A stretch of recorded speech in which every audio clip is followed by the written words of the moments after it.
First line நேயர்களுக்கு வணக்கம். இப்போ என்ன வீடியோவில் பார்க்க போகிறோம் அப்படின்னா, கமலஹாசனுக்கு செக்கு மேலே செக்கு வைக்கும் எதிர்க்கட்சிகள் அப்படின்றத பார்க்க போகிறோம். மீண்டும் கமலஹாசன் பெண் வேடம் விடக்கூடிய ஒரு சூழல் வந்திருக்கு அப்படின்றத பார்க்க போகிறோம்.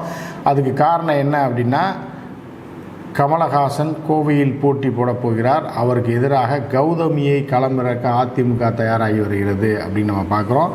என்ன உள்குத்து இதில், எதுக்காக கமலஹாசனுக்கு அதிமுக செக்கு வைக்குது?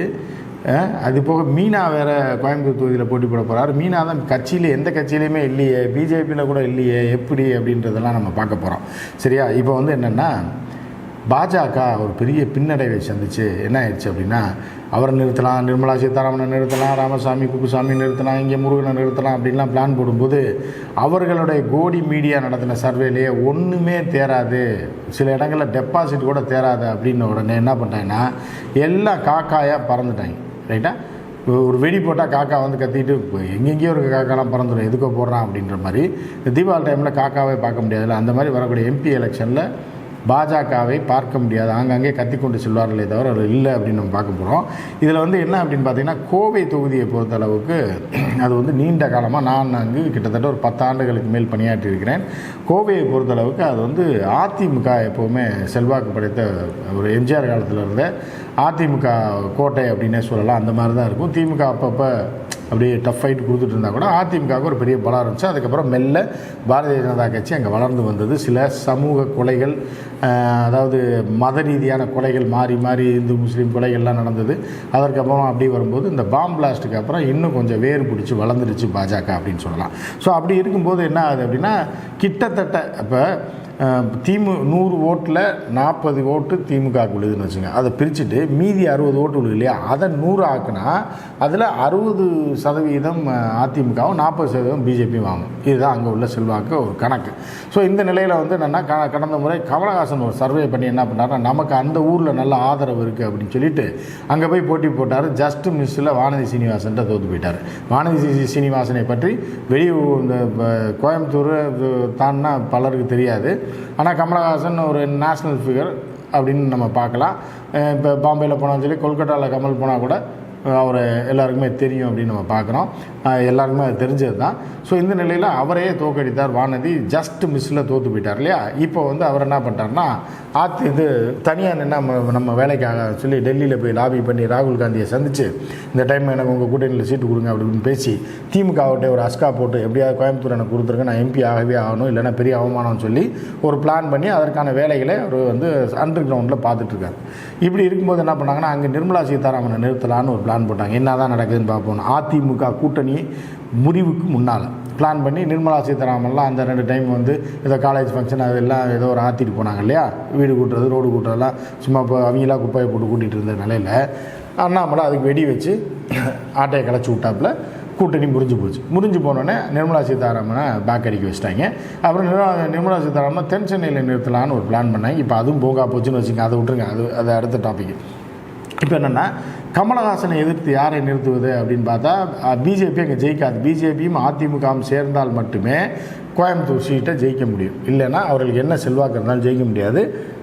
திமுகவுக்கு இப்போ வலுவான ஒரு அமைப்பு அங்கே இருக்குது. இதில் வந்து கமலஹாசனை நிறுத்தலாம் அப்படின்ற மாதிரி ஒரு திட்டத்தில் இருக்கும்போது என்ன பண்ணுறாங்கன்னா, மீனா யதார்த்தமாக அந்த பொங்கல் ஃபங்க்ஷன், மோடி பொங்கல் வச்சார்ல முருகன் வீட்டில்னு சொல்லி, முருகன் வீட்டு தோட்டத்தில் ஒரு பானை இணையெல்லாம் வச்சு அதில் பொங்கலை போட்டாங்களா நான் போடல, 4 அரிசியை போட்டார். அந்த காட்சியை நீங்கள் பார்த்துருக்கீங்க, சின்ன காட்சியாக போடுறேன் பாருங்கள். केंद्रीय मंत्री एल मुरुगन के घर पहुंचे हैं पोंगल के इस पावन अवसर पर, और पोंगल का ये पर्व 4 दिनों तक चलता है और इसमें किस तरह से गुड़ और चावल को இந்த பொங்கல் விழாவில் பார்த்தீங்க அப்படின்னா, நம்ம நடிகை மீனா இருக்காங்கல்ல, எஜமான் மீனா, அந்த எஜமான் மீனாவை கூப்பிட்டு போகிறாங்க. யாருன்னா அந்த கலா மாஸ்டர்னு ஒரு அம்மையார் இருக்காங்க. ஏன்னா இந்த டான்ஸ் ப்ரோக்ராமில் ஆர்கனைஸ் பண்ணுறது, போகிறது வர்றது இதெல்லாம். இந்த அம்மையார் வந்து யாருன்னா மீனாவுக்கு பயங்கரமான க்ளோஸ், பயங்கரப்பட்டு ஃபேமிலி ஃப்ரெண்டு.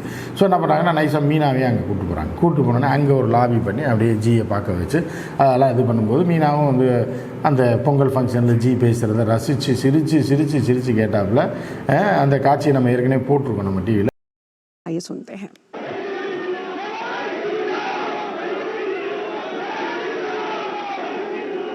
வணக்கம். இனிய பொங்கல், நல்ல அழுத்துக்கள்.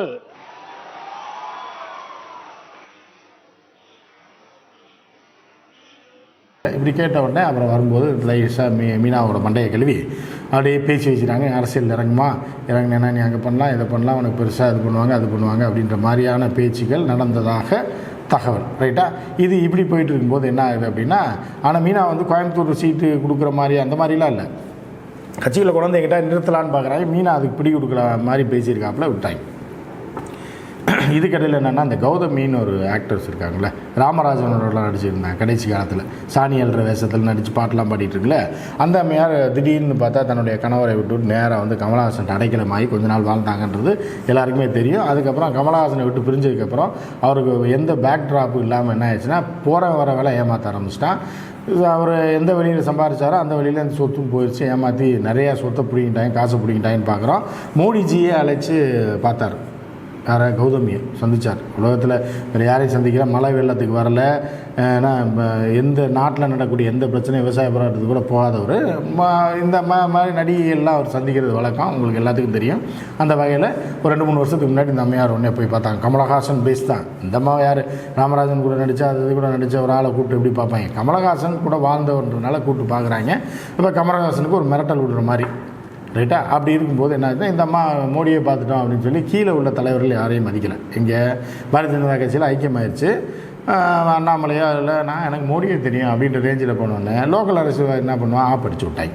ஆப்படிச்சு நீ போய் மோடியை பார்த்து சொல்லி பார்ப்போம் ஏதாவது அப்படின்னா, அதுக்கப்புறம் இந்த அம்மா மோடி நினச்சா இந்த அம்மாவை சந்திப்பார், இந்த அம்மா நினச்சா மோடியை பார்க்க முடியுமா? பார்க்க முடியல. அவமானப்பட்டு அசிங்கப்பட்டு சொத்தெல்லாம் இழந்து கடைசியில் என்ன பண்ணுறது, நமக்கு வேறு வழியே இல்லை அப்படின்ட்டு என்ன பண்ணிடுச்சுன்னா, நேராக போய் 2 நாளைக்கு முன்னாடி நம்ம எடப்பாடியார் தலைமையில், மாபெரும் தலைவர், ஒரு புரட்சி தமிழன் தலைமையில் அந்த புரட்சி தெலுங்கு பெண் வந்து போய் சேர்ந்துட்டாங்க. சேர்ந்த உடனே அவருக்கு ஒரே சந்தோஷம்.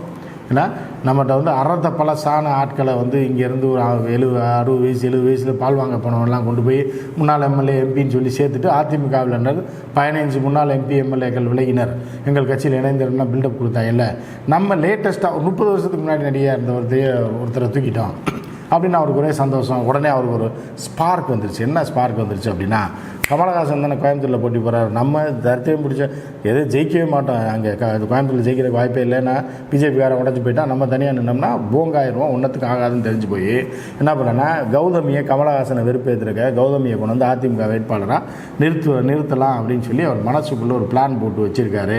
அதைத்தான் நிறைவேற்ற போகிறார். ஏன்னா யார் நின்னாலும் தோக்க போகிறாங்க, கௌதமியை தூக்கி போடுவோம், கமலஹாசனுக்கு டென்ஷன் கொடுப்போம், என்ன நடக்குதுன்னு பார்ப்போம் அப்படின்ற நிலைமைக்கு எடப்பாடி போயிருக்காரு. அந்த பக்கம் மீனாவை களத்தில் இறக்கி விட்டு கமலஹாசனுக்கு எதிராக அவர் கூடயே நடித்த, அவர் கூடயே வாழ்ந்த 2 பெண்களை வந்து களத்தில் இறக்கி விடணுன்னு கமலஹாசன் டென்ஷன் ஆகி, கமலஹாசன் எப்பவுமே என்ன மாறுவேஷம் போட்டுனாலும் தன்னோட படத்தையோட வெற்றியை வந்து ஒரு வெற்றி படமாக கொண்டு வரணுன்றதை மிகுந்த போராட்டம் செய்யக்கூடியவர் உங்களுக்கு எல்லாம் தெரியும். அதே மாதிரி அந்த அவ்வை சண்முகி படத்தில் தான் அவங்க 2 பேரும் சேர்ந்து நடித்தாங்க, யார்? மீனாவும் கமலஹாசனும். உடனே கமலஹாசன் ரசிகர்கள்லாம் என்ன சொல்கிறாங்கன்னா, என் தலைவன் 2 பொம்பளைங்களை நிறுத்துறீங்களா, என் தலைவன் பொம்பளை வேஷம் போடுவாரியா, போட்டு அவ்வை சண்முகி மாதிரி வேஷம் போட்டு அந்த 2 பேரையும் காலி பண்ணுறாரா இல்லையா பாரு அப்படின்ற ரேஞ்சில் அவர்கள் கொதிச்சு போயிருக்காங்க. எனவே கமலஹாசன் டஃப் கொடுக்கணுன்றக்காக இவர்கள் 2 பேரும் 2 நடிகைகளை களத்தில் இருக்கவர்கள் தயாராகி வருகிறார்கள். அதே நேரத்தில் கமலஹாசன் அந்த நடிகை மாதிரியே வேஷம் போட்டு அவர்களை ஜெயிப்பதற்கு என்ன வழி அப்படின்றதுக்கு அவர் ஒரு பக்கம் தயாராகி வருகிறார். கோவை களம் எனவே சூடு பிடிக்க துவங்கி இருக்கிறது. என்ன நடக்க போது, கடைசி நேரத்தில் மாற்றம் வரலாம். மற்றொரு நிகழ்ச்சியில் சந்திப்போம். நன்றி, வணக்கம்.